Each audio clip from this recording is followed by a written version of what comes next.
This is Emily, a coach at MeetRx, and today I have with me Sarah. And Sarah, I hear that you have quite an interesting carnivore story.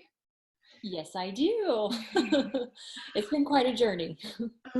Awesome. Well, I know that I can't wait to hear about it, and there's so many other people that need to hear your story specifically. So tell me what your life was like before carnivore.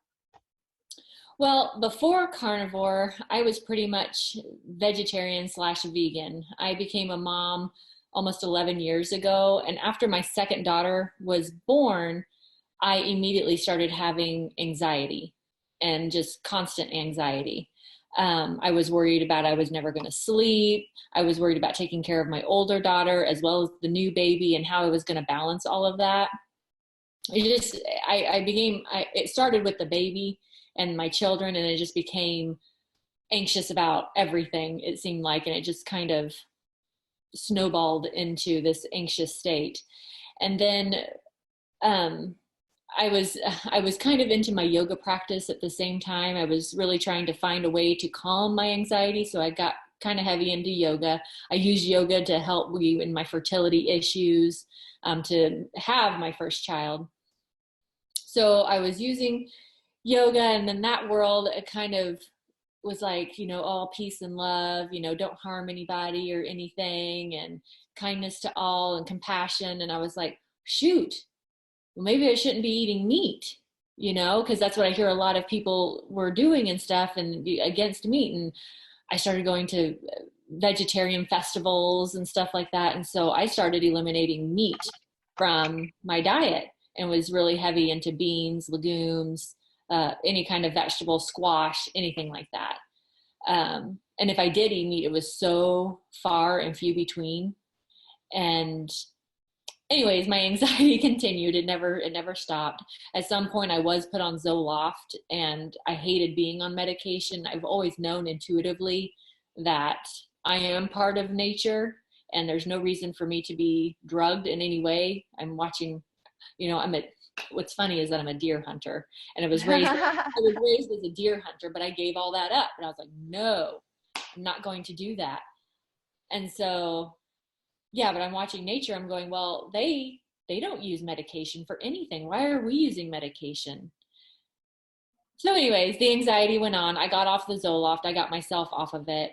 And about 3 years ago, I went through, I was starting to look at my spirituality, because I was like, maybe it's my spirituality that's really not, maybe that's what I'm needing. So I started searching that, and I found a lady, I don't know, she does energy healing, and it was called Reiki, and I did that. And then from there, my anxiety got 10 times worse. What? 10, Wow. 10 times worse. Wow. And I started seeing snakes that weren't there. I You started. poor thing. Like, how terrifying. It was How terrifying. terrifying. I was terrified because I knew it wasn't real, but I couldn't stop it.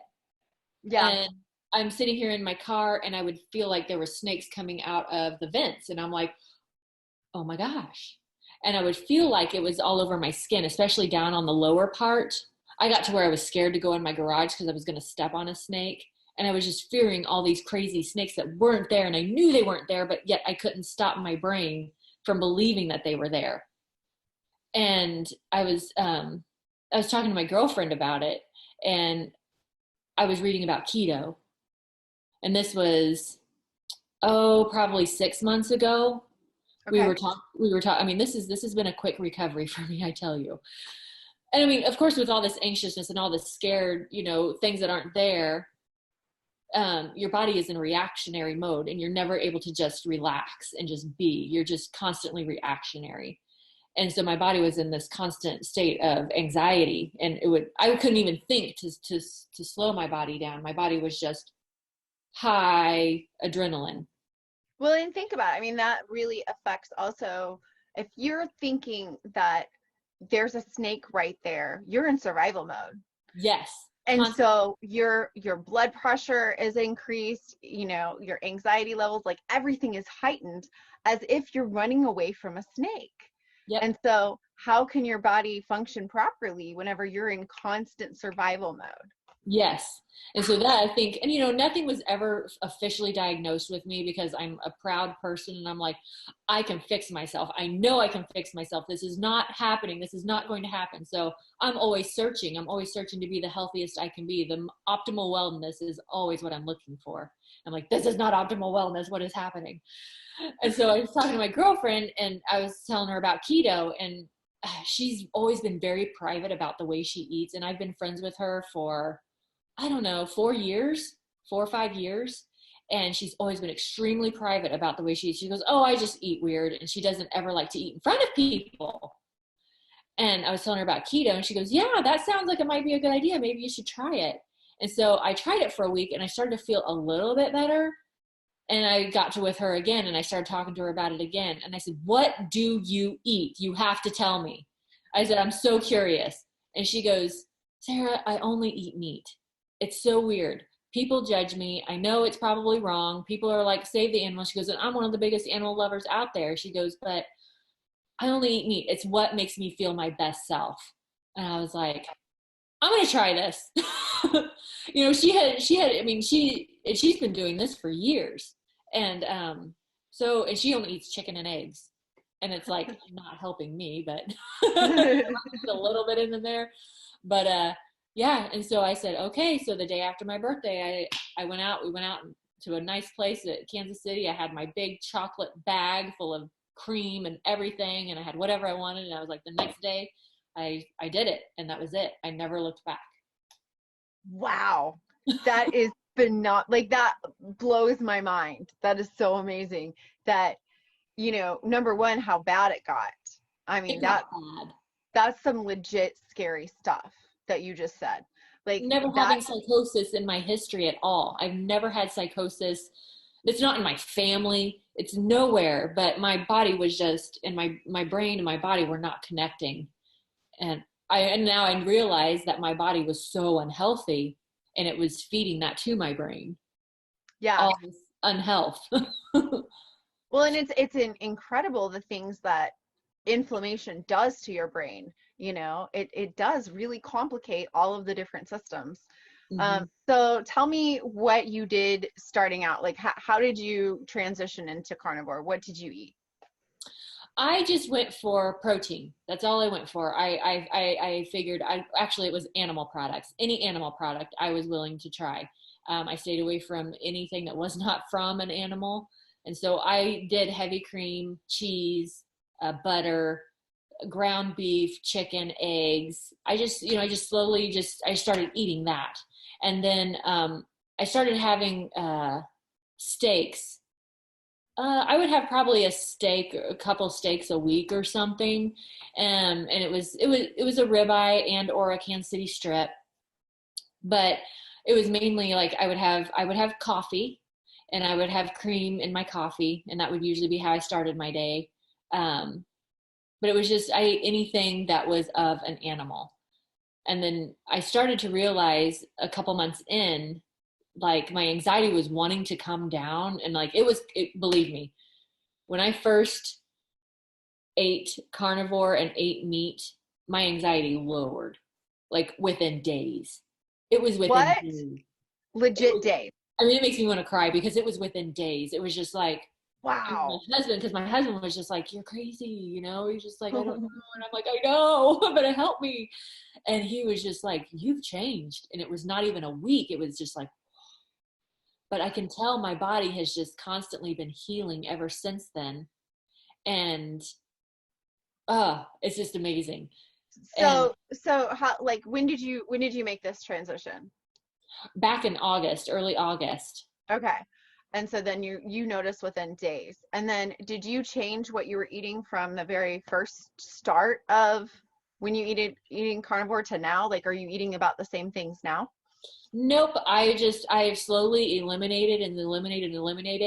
And I really love cream. gosh, I love cream and I want it to be good for me. And so like I'm even reducing like just a splash into my coffee. But here's the thing is that a couple months ago, I got this inkling to stop caffeine. I was like, I feel like my body's telling me to stop caffeine. And because I know my adrenals were just on high alert. And so I stopped caffeine and wow, what a change that made. Just getting rid of the caffeine and I went to decaf because Really? I love the ritual of the coffee. I like that warm smell cup coffee and I like a little bit of cream in it, but I really reduced it and I'm like, okay, I'm just going to do a splash because I noticed that it actually gets my hunger going when I'm really not hungry. The cream for me. And so I transitioned from pretty much anything to now what I eat is all basically ribeyes. I mean, that's what I love. I know it feels the best. I try chicken. I love buffalo wings, but the sauce on the buffalo wings can irritate my stomach. I can just feel, my body's trying to heal whatever odd thing is in my body, and it's whatever chemicals and whatever they put in the buffalo wing sauce. But I love ribeyes, and I'll have one a day, at least one a day. And I might have, like, if I can't finish a ribeye, I'll save it and I'll make it with eggs. Because usually I just eat twice a day, sometimes once a day. But I'll mix it with some eggs and warm it up in a skillet, and that'll be like my first meal. And then when I come home for the end of the day, I'll have another ribeye and save whatever I can for the next morning.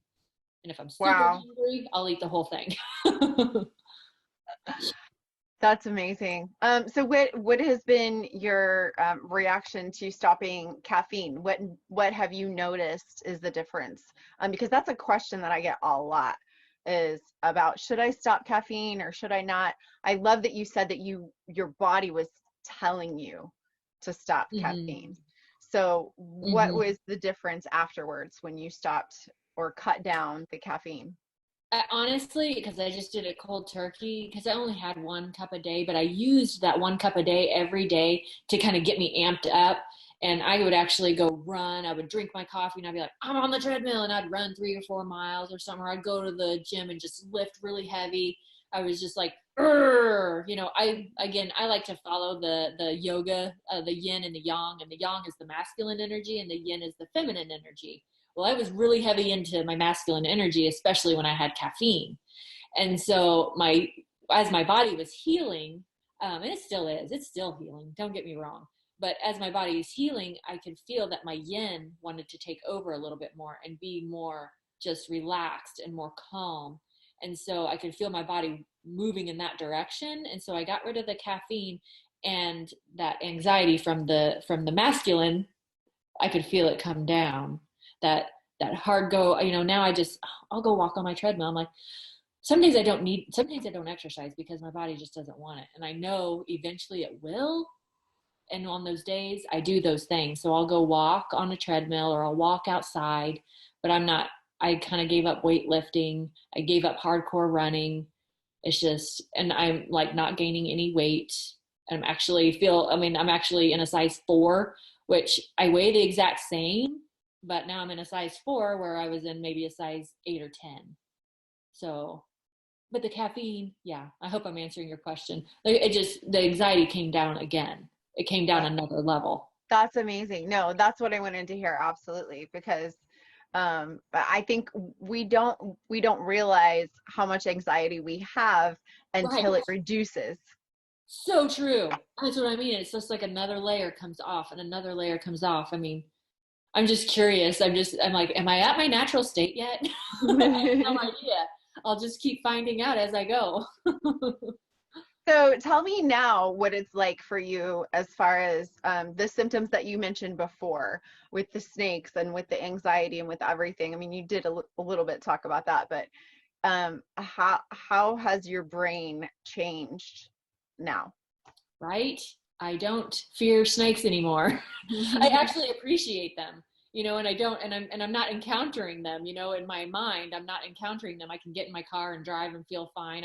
I don't feel them at my feet. I mean, sometimes I can feel the history of that impression that happened within myself. I can feel the history, but my body now has the power to just say, okay, not real, and just kind of gently guide it away. And it doesn't overtake me, where it was always overtaking me and I couldn't stop it. And so, yeah, like I said, anxiety is way down. And even if sometimes I will open the garage door and that history, that memory will come back from the fear. And I'll just send out like, well, I'm just, okay, appreciation for snakes. I know they're not there, but I'll just have appreciation. And I'm like, and I'll look, because I use awareness. We should all be aware of what's going on around us. So I'll be aware, and then I'm fine. But I'm not like, and that's where I was in this constant state that I couldn't stop. And I can't believe I ever got there. I didn't think I was that unhealthy. I mean, healthy, fit. I couldn't believe I was that unhealthy until now. I look back and I'm like, I was that unhealthy. And now I just have so much compassion for so many people that are suffering from, serious diseases, diagnosed diseases. Mine was not even diagnosed. Mine was just like, this is happening and this is wrong and this is not real. Mm-hmm. Yeah, and it is, and it's scary because, I mean, did you really go reach out to people and say, hey, I'm crazy, I'm Right. seeing snakes? No, you want to like hide that and be like, oh my gosh, oh my gosh, oh my gosh, oh my gosh. I need And to fix this. yeah, and so you're sitting here suffering alone. And there's so many people out there who are sitting there suffering alone and not reaching out because they don't want anyone to know their dark, ugly secret, you Right. know? But what's really beautiful about you telling your story is that people can know that they're not alone. They can know that they're not alone, and that there's hope. There's hope that meat has the potential and the possibility of healing their mind. That's crazy. I Talk know. about crazy. That's crazy. I know. Who would have thought?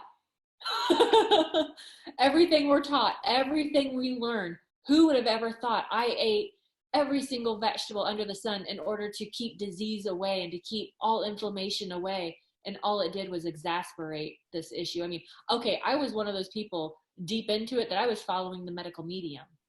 I was like, oh, okay, well, he says wild blueberries for this and that, so I'll eat lots of wild blueberries and celery juice. Okay, well, I know people that are doing it. He says so. Let's give it a whirl.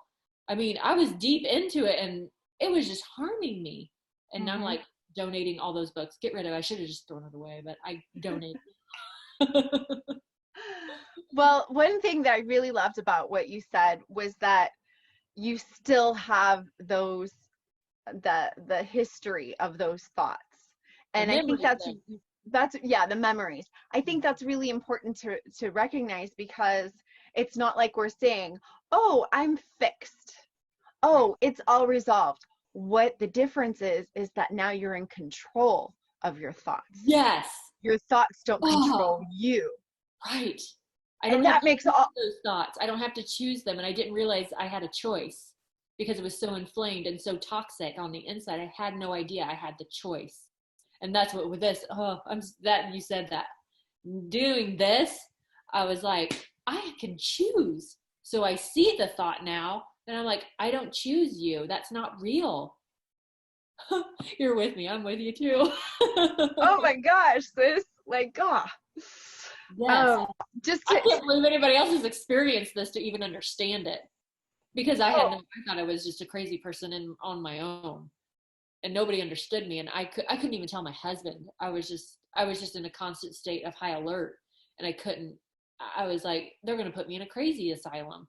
I mean, it was scary. exactly. And that is, um, I think, what keeps people from hiding, and keeping it, because number one, they don't know how to process it. And so they don't expect that anybody else is going to know how to process this or treat it, because all we're hearing from the medical community is, here's a pill, here's a pill, here's a pill, here's the Right. psych ward. Right. Those are your options: medication, psych ward. Yep. And I did not want to be medicated because it's so hard to get off that stuff. And to me, it's just a band-aid. It's only a band-aid for the root cause. And the root cause was obviously my diet, because that's what I even noticed talking about choosing thoughts is I can choose my thoughts with anyone now. like I can choose to be judgmental or I can choose to love them, even though I don't really know them. I've noticed that change. I'm like, I don't have to choose. I don't have to judge people anymore. And I didn't know that that was a choice. I thought it was just, but it is an ingrained pattern that came, you know, along from being raised and all that stuff. But it's there, it's a memory, but I don't have to choose it. Where before I didn't realize I had that power. And I think that's where the continued healing is coming in, because I mean, people are like, oh great, you know, you've arrived, everything's fine, you don't have the symptoms from before, but I'm still healing to this day, you Absolutely. know, because of situations just like you just said. I'm learning that I have a choice over every area of my life. You know, Right. that's why, and that's why people think that we're crazy when we talk about meat heals, because we sound crazy. We sound like we're sitting here saying, it helped me mentally, it helped me physically, it helped me emotionally, it helped me socially, it helped, what? For real? Like, but it does. Yes, it does. Absolutely. It just does. I wouldn't have believed it if I hadn't experienced it. That's right. I think I just had to get so bad that I was willing to do anything, you know, and I just, you know, that's the thing is that I'm just like, maybe try some meat, you know, because I teach yoga. I teach yoga now and I see these students and stuff and I'm like, try meat with a lot of their issues. And I'm like, you don't have to suffer, but I don't want to be that weirdo. They're like, your teacher is trying over here, trying to shove stuff down my throat.